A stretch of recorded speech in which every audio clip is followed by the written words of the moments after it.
8 million people that come in and out of New York every day. How do you get all of these big factors to see the point and make a systemic change? The most damaging thing you can do to yourself is to do something that you believe is wrong. We give people such a platform through media and through the influence of money that they don't need to be held accountable for the decisions and the actions that they make.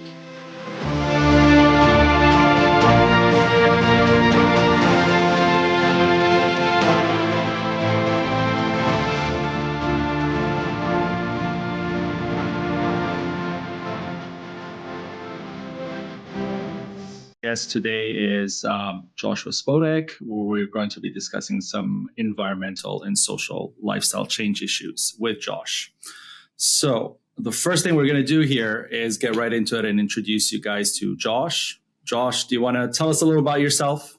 Sure. I'll give the 30-second version. If you want more, let me know.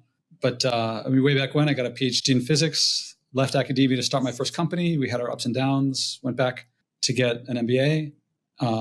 This is after helping launch a satellite.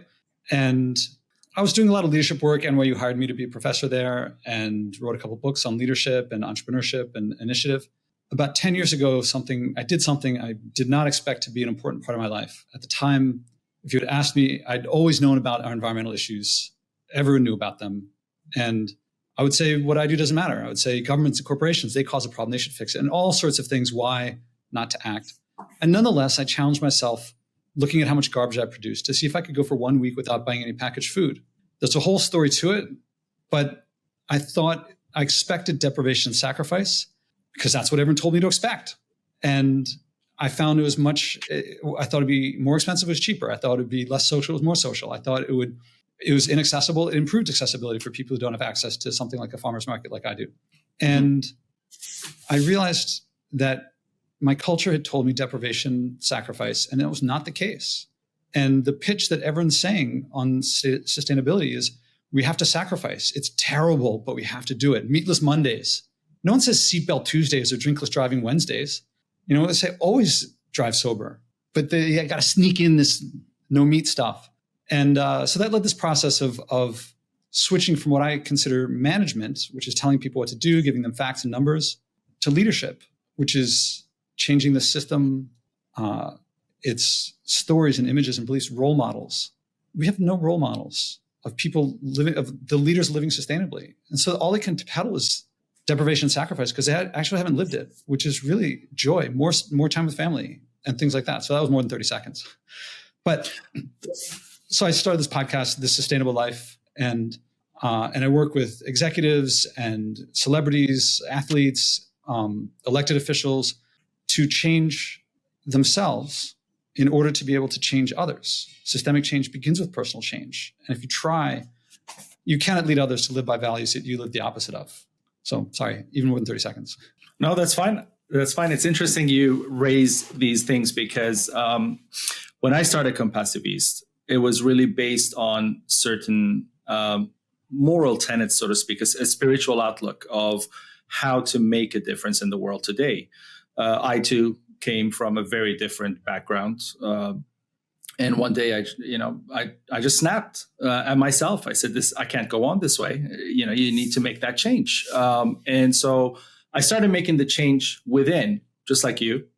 And I started realizing, I can't write a book and dictate and teach that in school, even when no role models in the world, just like you say, are following through with that. And so it got to the point of saying, okay, let's create a collective. Let's build a community where people can join and can sort of roll into these changes. Somewhat like a gym.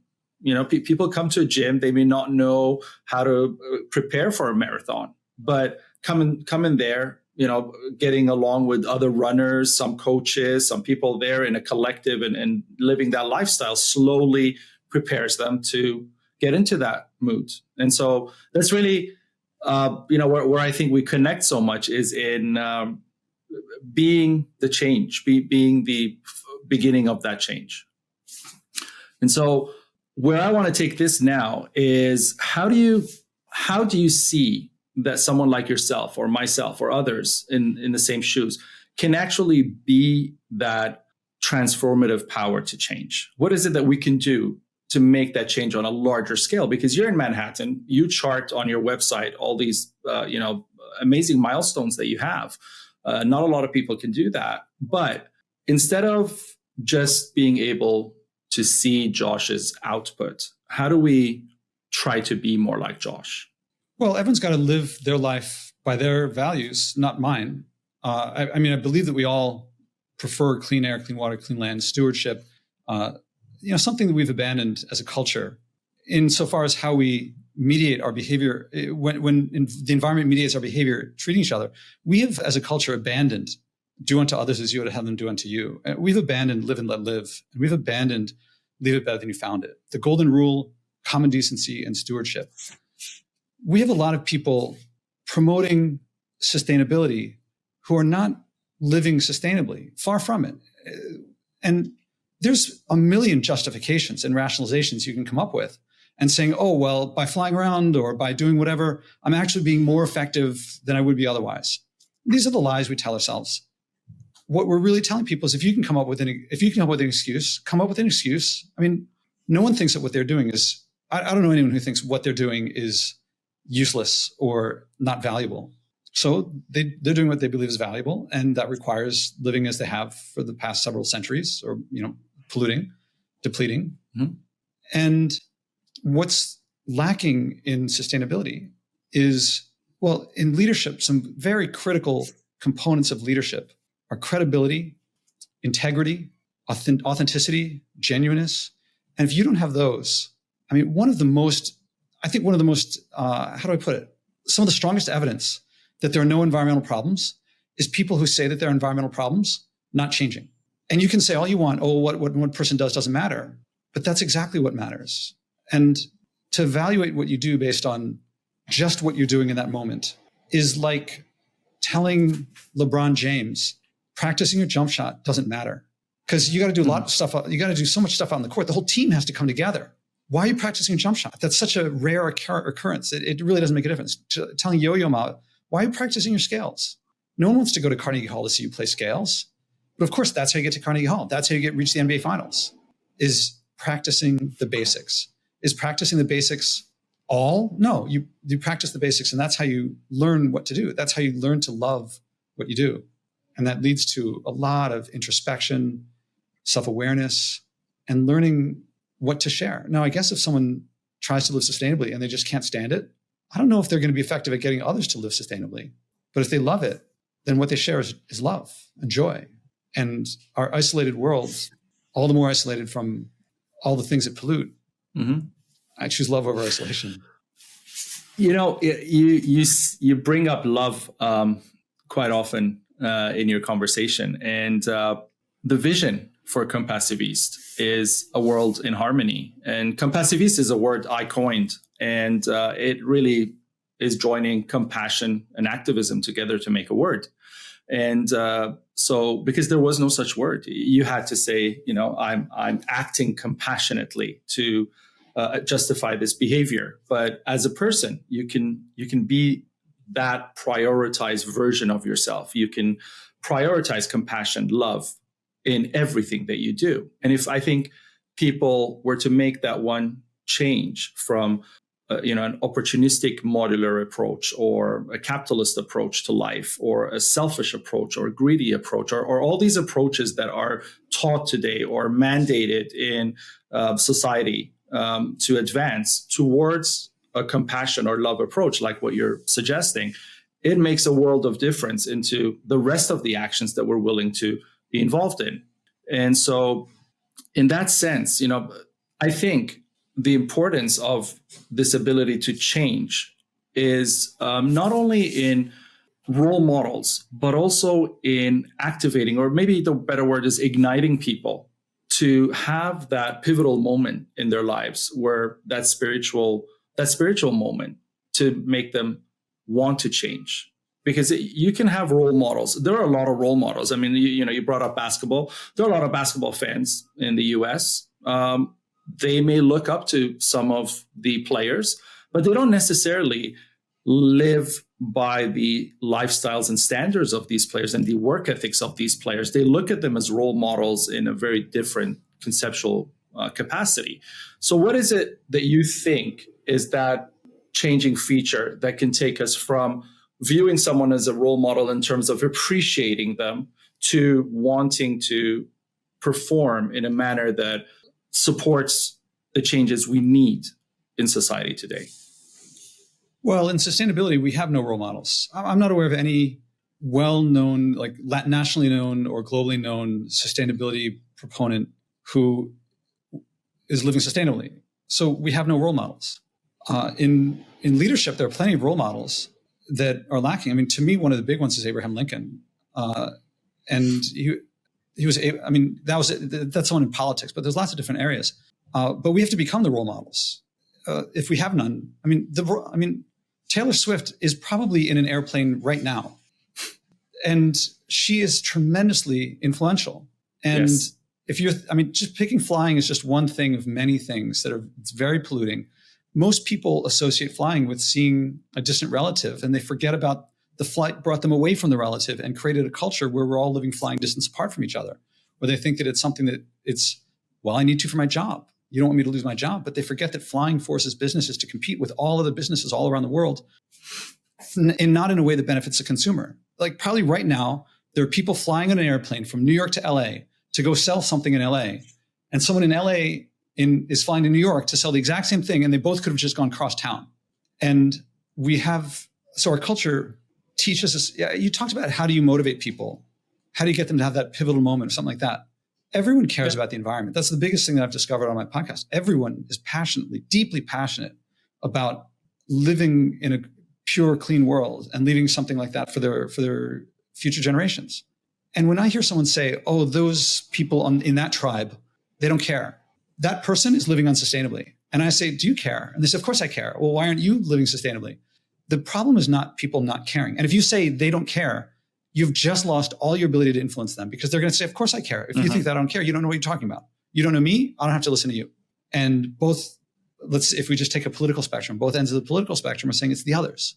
What's missing, or the challenge, is the inhibitions stopping us, the rationalizations and justifications to keep us doing what we're doing. Everyone's got their excuse. What I do doesn't matter. Governments and corporations, they're the ones who should change. I have faith that someone else will do it. The next technology will do it. You can come up with lots of these things. Anyone who's they're running through everyone's heads right now. Oh, you could do it. You have this privilege, but I don't. Or I'm special. I can't do it. There's something preventing me from doing it. There's all sorts of things like that. Those are and if you try to motivate someone more when they have that resistance, that tends to reinforce the resistance. Their rationalizations and justifications aren't there because they think that they really hold water. It's just so they can sleep at night. But in their minds, that rationalization and justification, it wins. So if someone comes in and says, well, you shouldn't do that, or think about this other thing, in their minds, they already know I'm living a perfectly balanced life. I would do more if I could, but I can't, or whatever their justification is. And so inside their minds and hearts, they win that. So if you push harder on someone who has already decided, who's already rationalized and justified where they are now, they will stay there more. So we got to not do that. Saying to someone, Fair. You don't care, or here's what more you have to do, not so effective. Fair, but you brought a very interesting concept in by using the word privilege. The environmental issue is not a global issue in the sense of its agents and actors. There is a whole world of humans, animals, plants who are not causing environmental detrimental issues.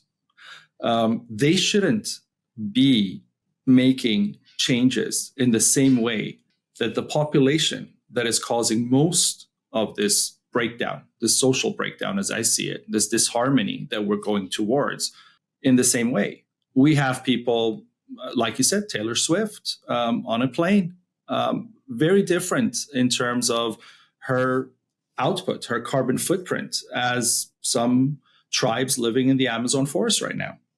So this isn't a global conversation in the sense that let's mentor, let's teach, let's support, let's make even government level changes to bring this about. This is a privileged conversation in a sense. Would you agree?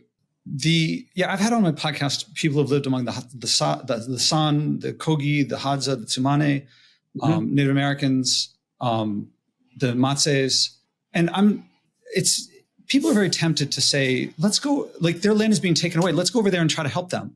But they're not taking their land away.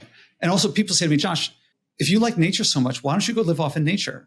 And I point out, that's how we got in this situation is there'd be for tens of thousands of years, there's civilization or some community and someone says, it's too crowded. I'm going to live over there. And a couple of people live with them. And then that gets too crowded. And then they move over and that gets too crowded. And now there's no space left that can support human population. We're just going to deserts and irrigating them with depleting aquifers and things like that. Mm-hmm. The reason I live in New York is that the decisions to push the people off the land, to extract, that's made here. Well, I was going to say Exxon I guess would be in Houston, but like Houston, New York, these are the places where the decisions are made. And this is where to influence people. Well, I'm not going to stop people from protecting lands elsewhere, but we've got to help and influence the board members of the most polluting places to change. And that's why I'm here. It's very polluted where I am, especially today, but all the time. Yes. But let's remember, Exxon does not buy any of its own products. We do. So it's got to be top down, bottom up, everywhere, all at once, starting here now with you and me. So I'm not saying only one thing. I'm saying everything. Here's the thing that I just simply don't hear from anybody. But anyone who really tries to live sustainably for some time will get this. It's joyful. It's liberating. It's freedom. We are ever more isolated and unfree. But we tell ourselves that these other cultures, we have this view of like over here is progress and over here is regression to the Stone Age and mothers dying in childbirth and will be 30 will be old age. But when you actually go to everyone I've talked to who has lived among, not just visited or looked at or read about, but lived among some indigenous culture that's been around for thousands to tens to hundreds of thousands of years, like the San, they look at us, they see our technology, they see our medicine, they see the airplanes, and they don't want to be like us. They will if we take away enough of their land that they can't live the way they have. They will if we addict them through cell phones and things like that, and alcohol. They'll join our culture, or gunpoint. I mean, we've had plenty of history of taking stuff and so forth. But if they can, they don't want to be like us because they would have to give up freedom, equality, community, mutual support, and these things that when we ask ourselves, what do you want on your gravestone? As I was a kid, I would say whoever dies with the most toys wins. But that's not what I want on my gravestone. It's always something about other people, usually community and family. And we're torn apart by these things in our world. So yeah, it's us, top down, bottom up, and to recognize that it's the joy. It's the opposite of getting takeout is not, oh, it's drudgery, I got to cook and clean. It's what's in season right now, like cherries. When they come in season, I haven't had them for 11 months and they're incredible because I can go to the store and buy the ones shipped in from California or the mangoes flown in from wherever. But the way I put it, home cooked tastes better even when it tastes worse. Homegrown tastes better even when it tastes worse. But it does taste better. And I go and pick June berries and they're so delicious. And I see people eating ice cream shipped in from who knows where. And I'm like, how can you eat candy when there's fresh fruit? But we think that I certainly grew up, I ate a lot of Doritos growing up. And now there's not enough money in the world to get me to eat a Dorito. Mm-hmm. Yeah. You know what? I can share I can relate to some of the things you say, and I can share with you a quick story. Please. I walked away from my life. I used to be a very successful day trader, and I had one of the largest private investment funds back home. And one day I left my office to go eat. There was an incident there. And from there, I went straight to the airport. I needed space. I needed time. I just need to shut everything off. And I ended up on a flight that went to Ecuador, to Quito, because that was the only flight that was leaving in 3 hours. And so I was like, whatever, I need to get out of here. So I got on that flight. And I got on the flight and I landed there. And when I landed there, I went to the hotel. I said, I'm going to stay here for about 2 weeks.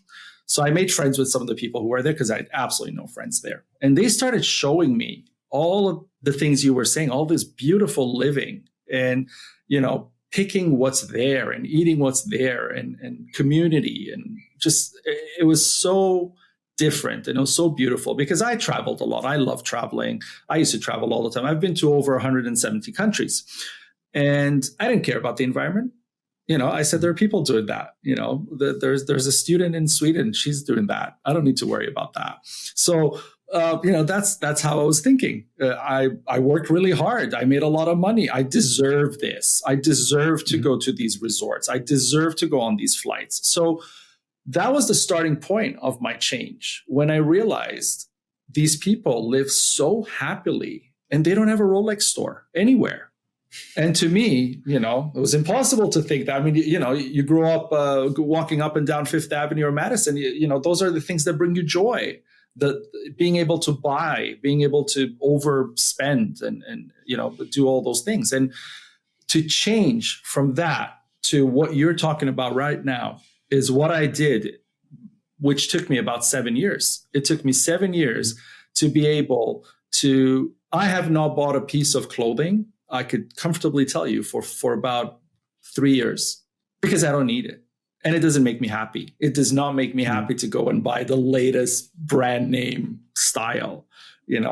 All the purchases I've had in the last little bit were related to, getting Compassiviste off the ground, buying a domain for the website, buying equipment for the show, things like that. There've been purposeful purchases that, have a greater purpose in the background of it because of what we're trying to do.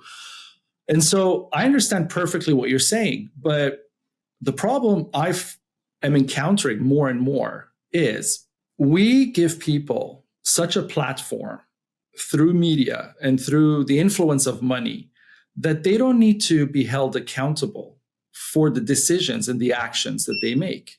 So like you said, you look at some of the celebrities that may come on your show or other shows, and they will advocate for climate. And they may even go the extra mile and put a solar roof on their home. But it isn't really a spiritual change. It is more a fad. It is more something that's done, something that's cool. A few years back, I remember it was really cool in Canada to have, I had a wind mill running my electricity at home because, I had a lake on my property and I could do that. And it was really cool. And people used to come and I'd take them on a little tour on how it works. And people got fascinated. And, it was a showpiece. It wasn't really about the environment.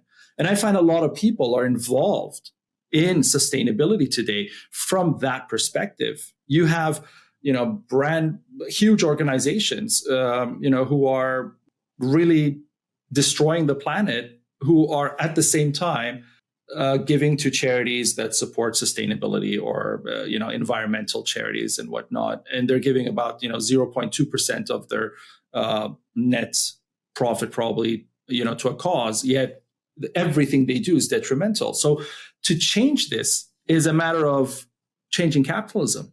Because to me, capitalism is not an economic order. It's a social order. Today, it's a social order. It started out as an economic order, but we live in a capitalist society today. We societally live by capitalist rulings. So we can't anymore call capitalism a demand and supply system. It rules our lives.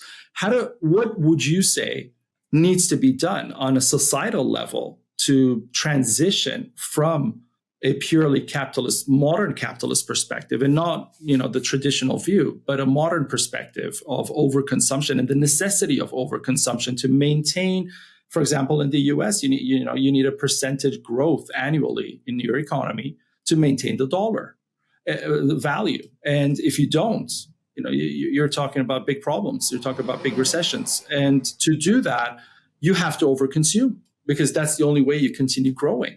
And by over-consuming, you cannot be sustainable. It becomes a paradoxical consideration. So how do you get governments or organizations that large or people in general, and the 8 million people that come in and out of New York every day, how do you get all of these big factors to see the point and make a systemic change? Because that's what we need. We really need a systemic change. Well, you said a lot there. I'm not sure where to pick up In what to do exactly, this has never been faced before. And so if you want an answer in 10 seconds, no one can give it because it's never happened before. There have been changes in history of this scale of, the big one to me is abolitionism, that slavery had been around for tens of thousands of years. Mm-hmm. And in the course, in a relative blink of an eye, in a couple centuries, it went from, some estimates say that 3/4 of humans were in some sort of indentured servitude to it being illegal everywhere. Now, of course, it still exists and we haven't finished the job, but that's a tremendous turnaround. It's certainly not 75% of the population in indentured servitude today. Whatever number it is, it's too high. Yes, but that was a big change. W. Edwards Deming, speaking about systemic change, who I could go into details, but it looks like you know who he is. But anyway, he helped Japan, post-war Japan, go from known as for cheap junk to supplying the world in 5 years. And that was an empire that was utterly destroyed and wrecked and famously insular. I mean, insular means island. And so this outsider came in, and he wasn't the only one, of course. But I'm just showing how a dramatic change can happen on the time scale that we need, and it's happened before. Mm-hmm. On a much smaller scale, New York City, I think New York State around 20 years ago, banned cigarettes in the workplace. And all the restaurants and bars were like, we're going to go out of business because you can just take a PATH train across to New Jersey and we're going to go out of business. People want to drink after work and they want to smoke when they drink. Do you know what happened? Mm-hmm. People didn't go to New Jersey. People stopped smoking in the restaurants. Not only that, New Jersey had to ban cigarettes because people were coming into Manhattan for the clean air. Like coming to Manhattan for clean air, you got a problem with pollution. Now, the values that I spoke about before of the golden rule, stewardship. You talked about compassion, and what I see a lot of in our world is anti-compassion, anti-empathy. Mm-hmm. There's no word for this. I mean, it's not hatred; it's disconnection, isolation, and it's anti-difference. It's something greater than that. I can tell you where it comes from, and those things. If we switched out of capitalism into something else, but we kept those values, which I believe are more fundamental than our economic system, because they were there not before there was capitalism. I mean, 10,000 years ago, there were free markets, but not capitalism, and people still had do unto others. So, and today in the world, that's the case. So I think it's much deeper than that. And that's why systemic change begins with personal change. We must not live by values of anti-compassion and expect that, technology and legislation, these augment the values of the people using them. Technology is not good or bad. Mm-hmm. Fire, sharp knives, these good in one person's hand, bad in another, but they augment the values. So if we put in some technology that doesn't pollute, but we ourselves don't value stewardship, there's all these examples in history of this happening. The big one being Eli Whitney's cotton gin, which I've read that he hoped that it would decrease slavery because it required less labor for the same output. But the people who owned the cotton gins didn't value less labor; they valued more profit, and so so historians will call the cotton gin as one of the major causes of the Civil War, because slavery was likely it was decreasing at the time that the cotton gin came in. So how many examples of cotton gins do we have today? Electric vehicles and all sorts of things that we thought we mean well, but we're not looking internally to ourselves and our culture and what values we're living by. Right. And you know what? You said electric vehicles. I was actually talking to someone about this a few days ago. So yes, transitioning from one system to another that may scientifically on paper be eco-friendlier is great. But if I'm going to go out and buy 5 Teslas because I can, that's not helping, because we're still building the cars. We're still putting rubber on the rims. We're still, building all of these things that are depleting our resources in a sense. So it's not really helpful. But if my community says we're moving to a Tesla because it seems to be better than using gas and fuel, and so we're going to do that. But you know what? We really need one car between three houses on this street, because we go to a grocery store, we can go together because our timings are really fairly similar, and we don't need to car for much else because we can bike, we can walk, everything's within our community. So let's just buy the one car and use it together. It's sufficiency, right? If that mentality prevailed, I think, we can use technology to advance. But the problem is, as soon as a new technology comes along, we're capitalizing on how we can manipulate that technology to benefit us from a financial or an over-consuming, over-comforting situation. So it is a spiritual problem that we face in that sense. Would you agree with values, but I mean, my terminology would be values over spirituality. But I mean, I think we're talking about something similar.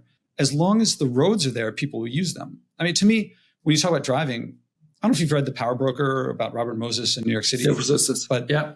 So the Cross Bronx Expressway just wrecked the Bronx. It was a working class neighborhood and it divided and separated. No one wants to live next to a highway, so they moved far away. At the time, people weren't living in suburbs.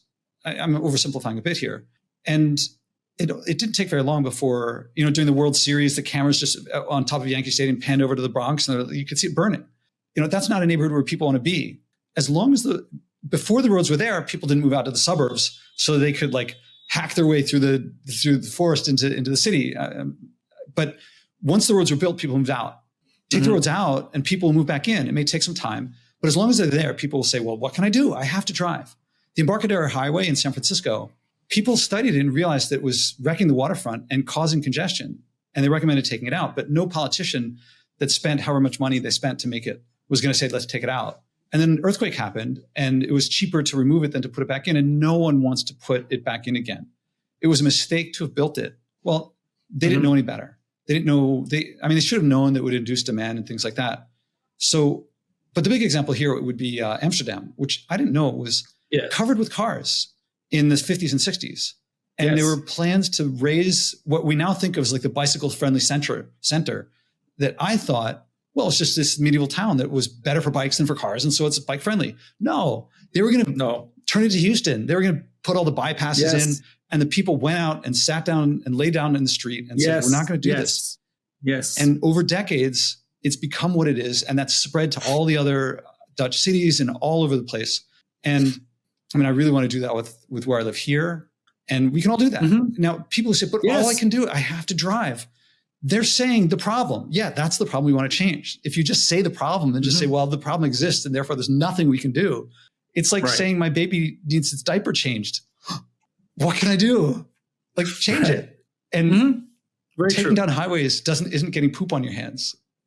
I'd rather take down highways than get poop on my hands. And it's really glorious. I mean, to live in where everything's a 5 or 10 minute walk is just glorious in comparison to I have to drive everywhere. Yeah. And, a lot of what you say really pins something that is potentially controversial, is potentially something you even may not want to allude to or talk about, but revolution. You are talking about a revolution because the examples you bring, in the same way I say almost the same thing, the examples I give, the examples you've been giving today, historically and Amsterdam and other places, it's people coming together and fighting for a change. Now, I'm not talking about when I say the word revolution, people automatically assume, France and beheadings and things like that. No, I'm talking about a revolution in the sense of we have the power to change individually through a collective that we can impose that change. So, you take fast fashion. If we boycott fast fashion, if we boycott print publishing, if we boycott certain other things, even within the capitalist system, there is no option but for the technology the needle of technology to move towards where the demand is and supply that for profit.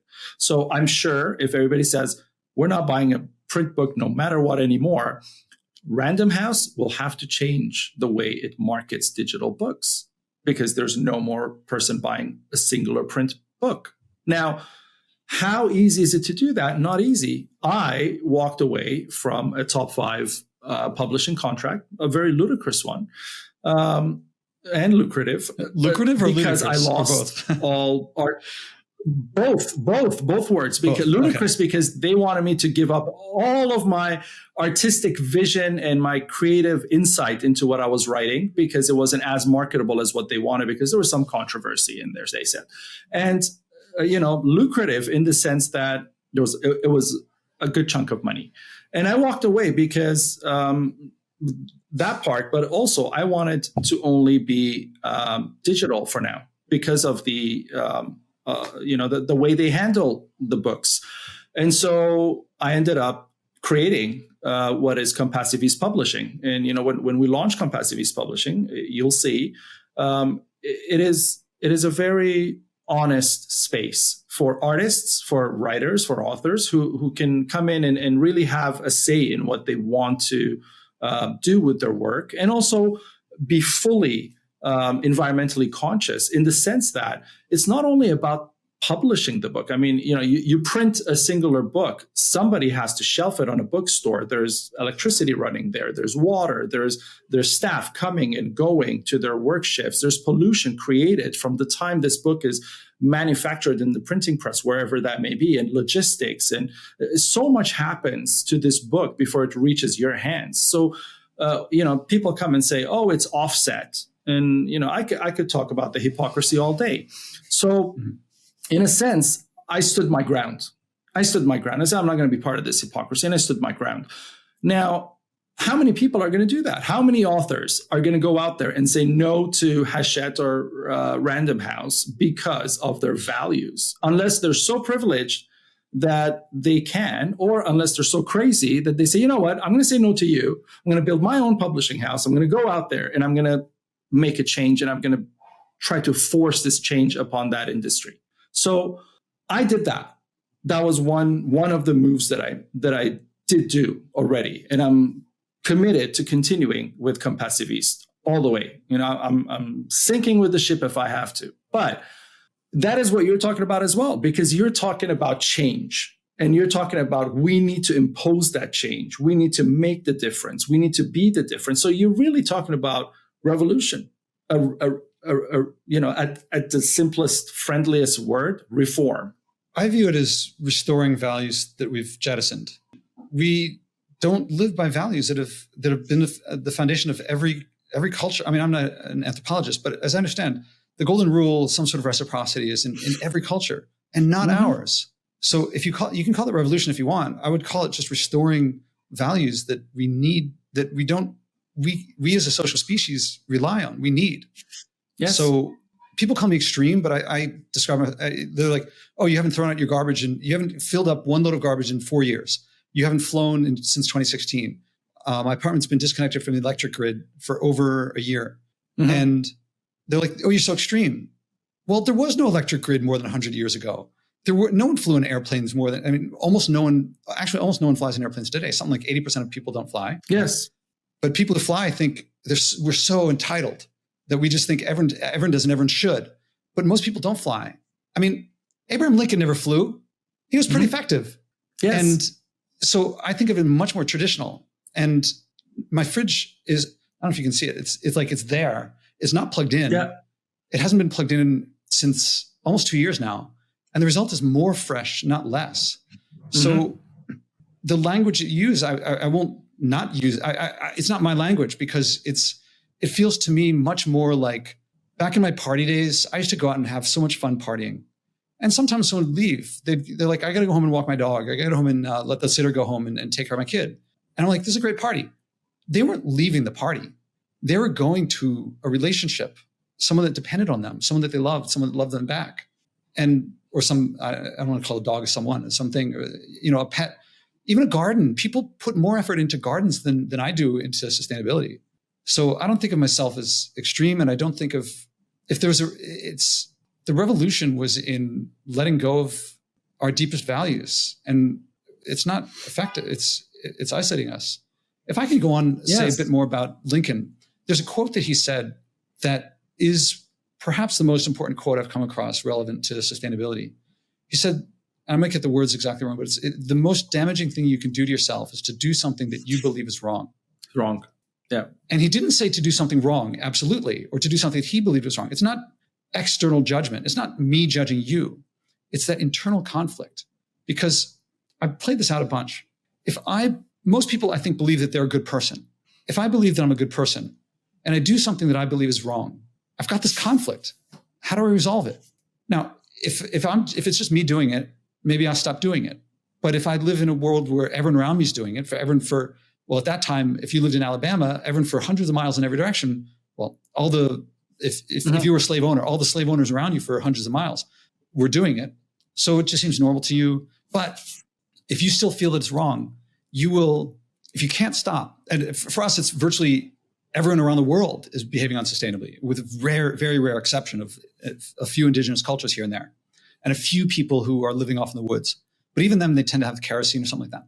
Anyway, if you're doing something you believe is wrong, you have to tell yourself, if you can't stop or you won't stop, then you have to tell yourself why what you're doing is actually good. And I've got this book, it's just out of reach, by a guy I've had on my podcast called The Ruling Race. It's the slave owners' views before the Civil War. And there's quotes in there like, without slavery, we can't have democracy, as if these are not the most opposite things we can possibly have. Like slavery and democracy are opposites, but they convince themselves.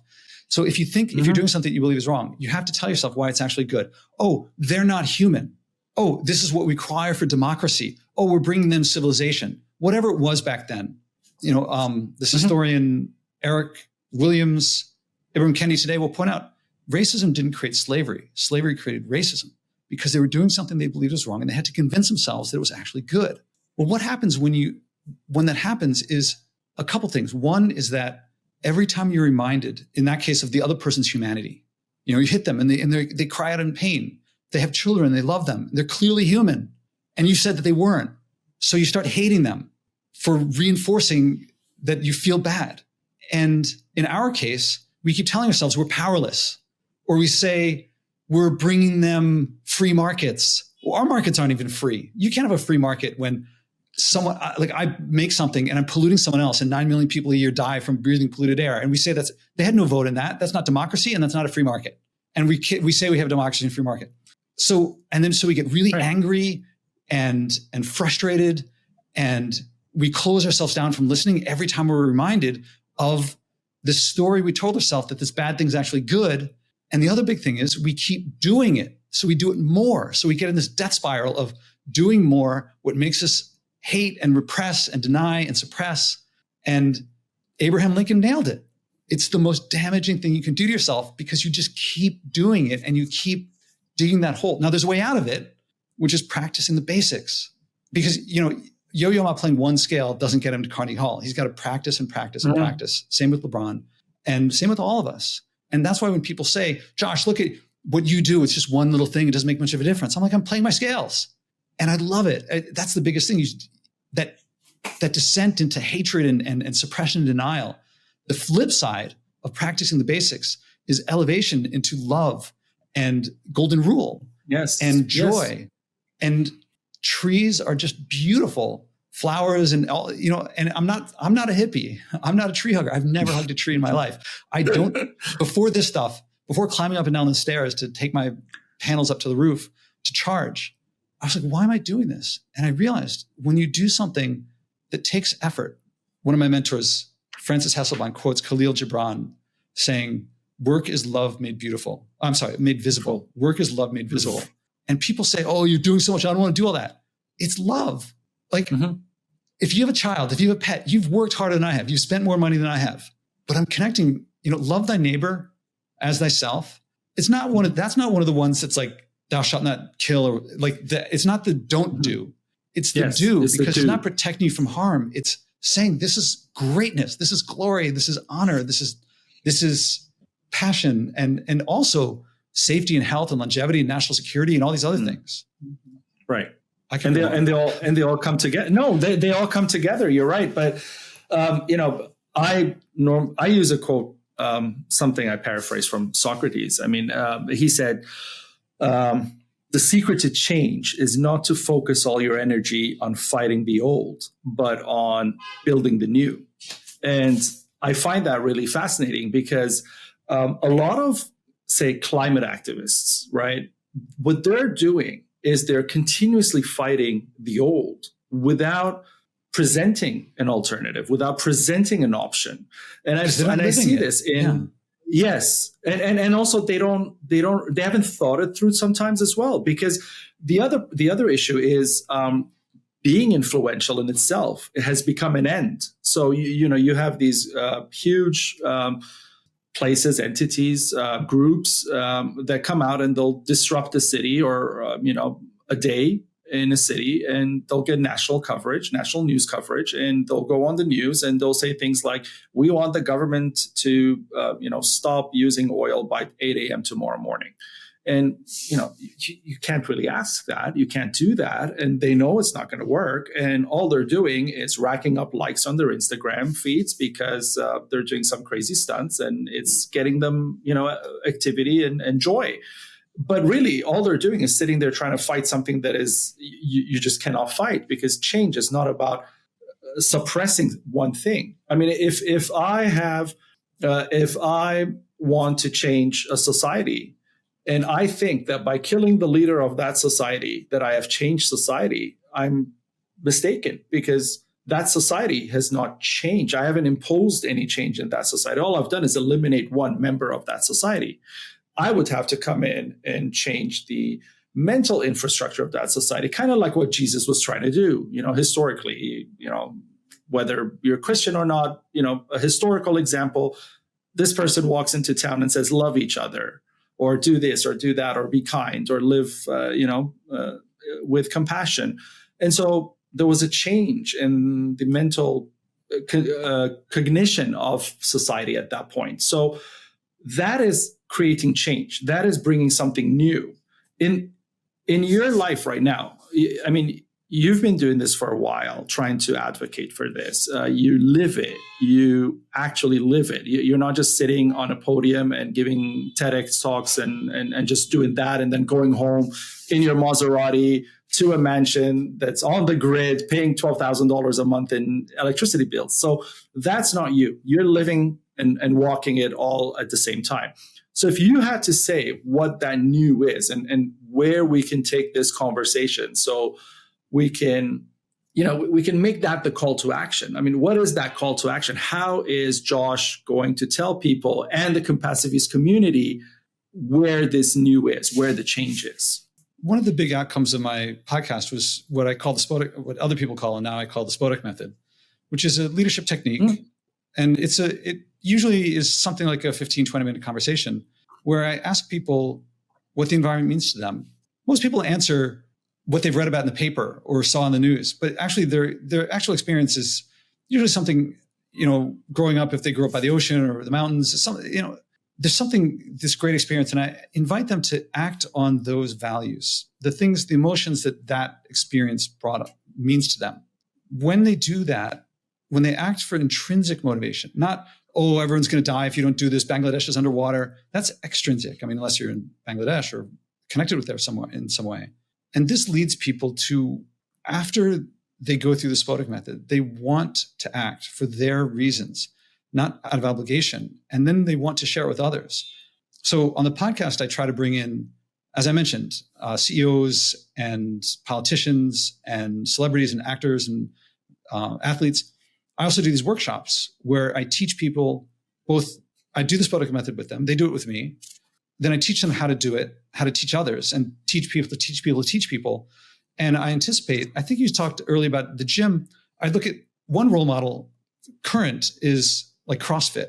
People go to CrossFit gyms and they have to, people talk about it being culty. I don't really know. I'm not a CrossFit person, but my understanding is that it's challenging. They have to go and they have to learn about diet and physiology and what types of exercises to do, but they get into it and they like it. And then sometimes someone's like, this gym's too crowded, and they start another one, and that keeps growing.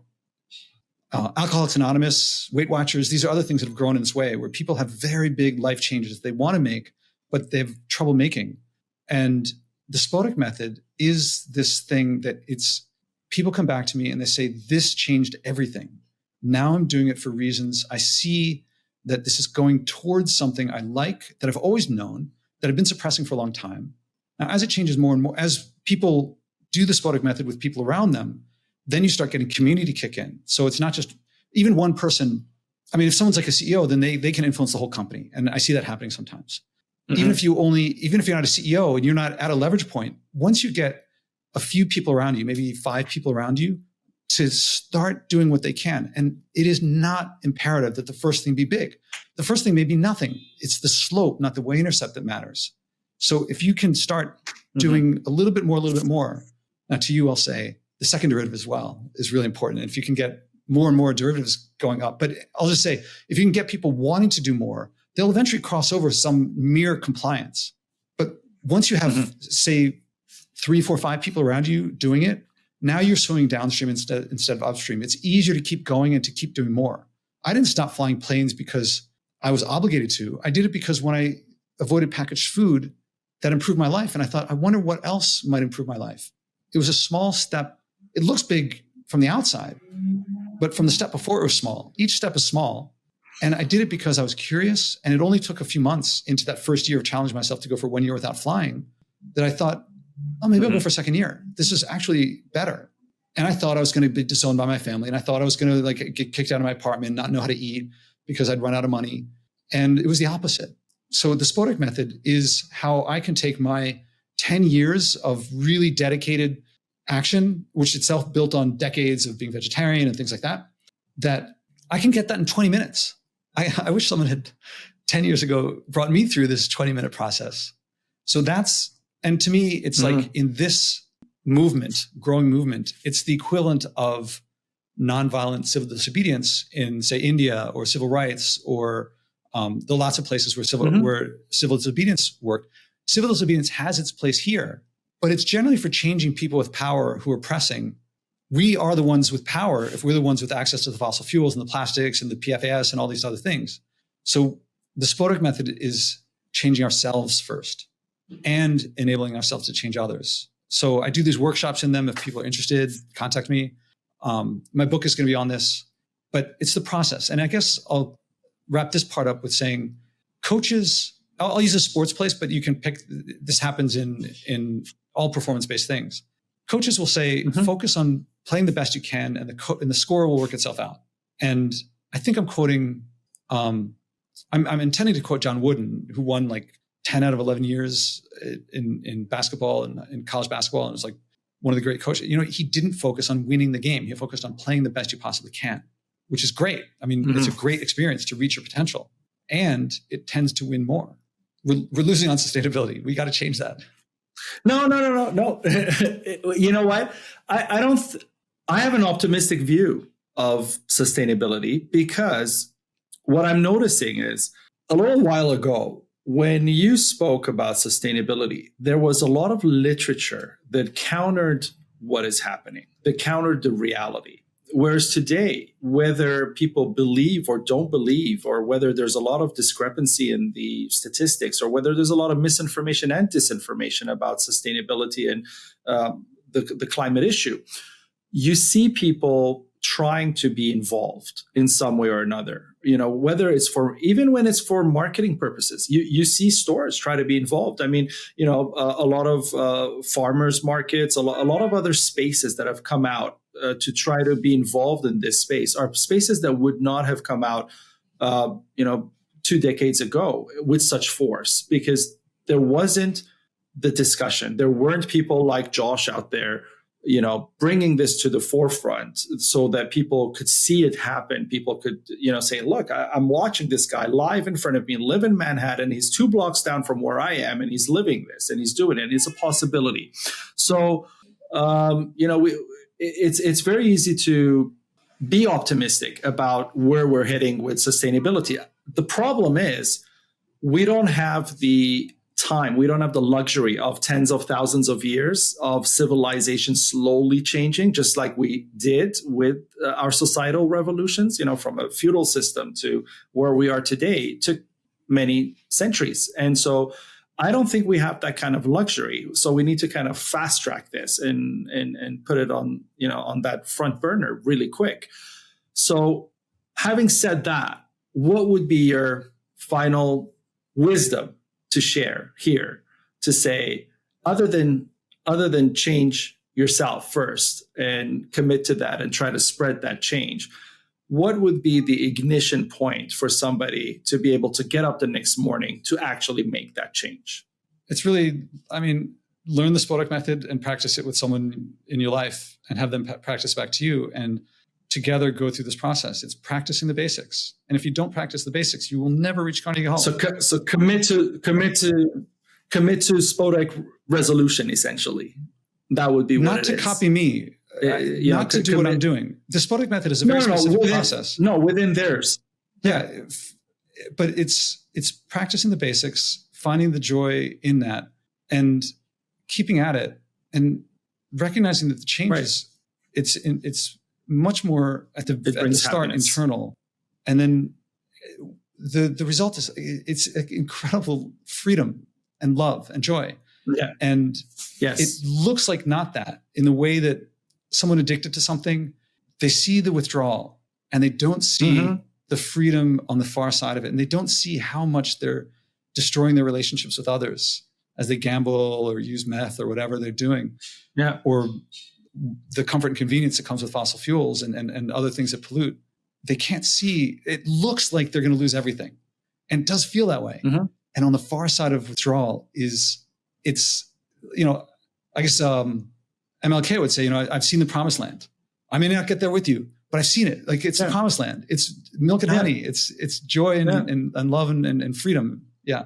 Very true. Very true. I've been through that process as well, and I agree with you fully. And I think that's something that I really take from this conversation with you, and because I've lived it too. I mean, I had that withdrawal, and I had that process over.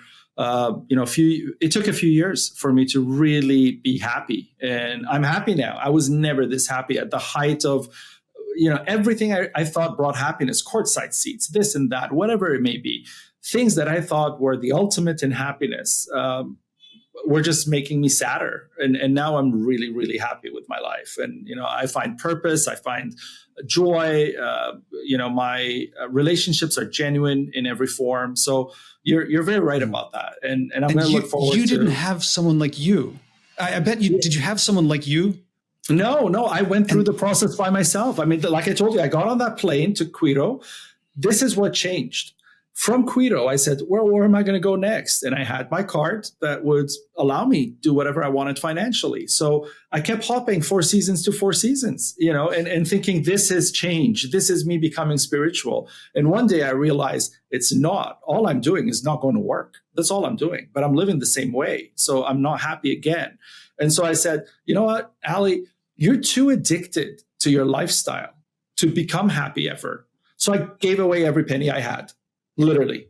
Mm-hmm. I walked out of a hotel room. I had to call a family member and say, I gave away everything. This was the last day of my hotel. I'm out of the hotel. I need to take a bus to get to an airplane, to an airport to come home to you because I have nowhere to stay.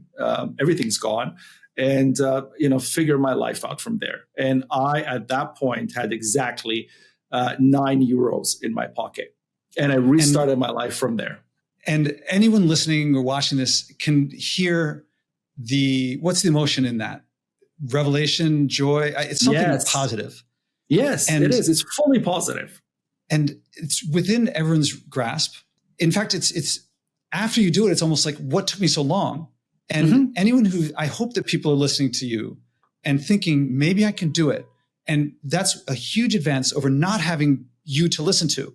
And whoever's saying this, like the people who act now are going to be the ones whose legacies you listening to this, not you, Ali, but like the listeners, you can be for others what Ali is for you, but you can be it for way bigger. Yes. If you're Taylor Swift, all the more so.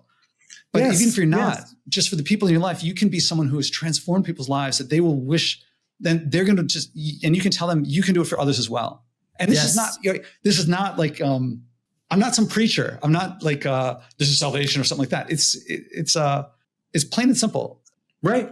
And you know what, Joshua, I'm going to kind of bring this to an end, this conversation with something that may just as well come from you than me, which is really fascinating. I mean, Compassiviste's mission, our actual mission, is to foster a compassionate society by promoting empathy, social impact, and environmental conservation through mindful consumer activism, influential charitable initiatives, and impactful innovative technology. So what we're trying to do here is exactly to bring that compassion, to bring that empathy, to bring that social impact from within, and to expand and export that societally and environmentally to our bigger community and our broader environment to reach a place of harmony and happiness. You have been saying that throughout the show in many different ways. Yeah. Now every listener get on board. Yes, exactly. Or even better, pass us and do it better. We're just eking it out here. We're figuring it out as we go. I know. There's much more to be done. There's people who can do much better than us. And you know what? We should definitely have some more talks and kind of discuss certain points of how to do this and how to kind of get to that next level and how to let people surpass, because this isn't competition. I mean, you're not doing it for any competition. I'm not doing it for any competition. We both would have been much better off financially, probably, if we had just followed our previous lifestyle. And, we made the change, not for money. We made the change so that we can impact the world. Like you said, leave a legacy that we're happy with, die happy, essentially. And so I think we should continue that together. It'll be great. Yeah. Okay, perfect. So thank you for your time and thank you for being on the show. And everybody's going to look out for your the Spodek method book that comes. Does it have a title? Does it have a? Can I promote it here? Well, what would we call it? There's a couple. Yeah. Well, the two. One of them is "This Is Where We Turn It Around." Okay. The other is "Winning Sustainability." Sometimes I think "A Breath of Fresh Air." Those are the three that are in there right now, but that's the title we'll figure out later. But what I have inside me when I'm writing is "This Is Where We Turn It Around." I have a book, not exactly the method, but it's called Resolutions in Love. And it is essentially turning around yourself from, imagine it's January 1st and you have this resolution to lose 20 pounds. I say, imagine you have a resolution to return to love, to return to compassion. And so what would this resolution look like to bring you back into the folds of compassion as a leading director of your life, a leading guide of your life? So, again, they work alongside each other. So I'm really, really happy we had this talk, and I'll be looking forward to that and our next conversations. Thank you for your time, and God bless. You too. Thank you for having me, and you're welcome, I guess. Take care. Perfect.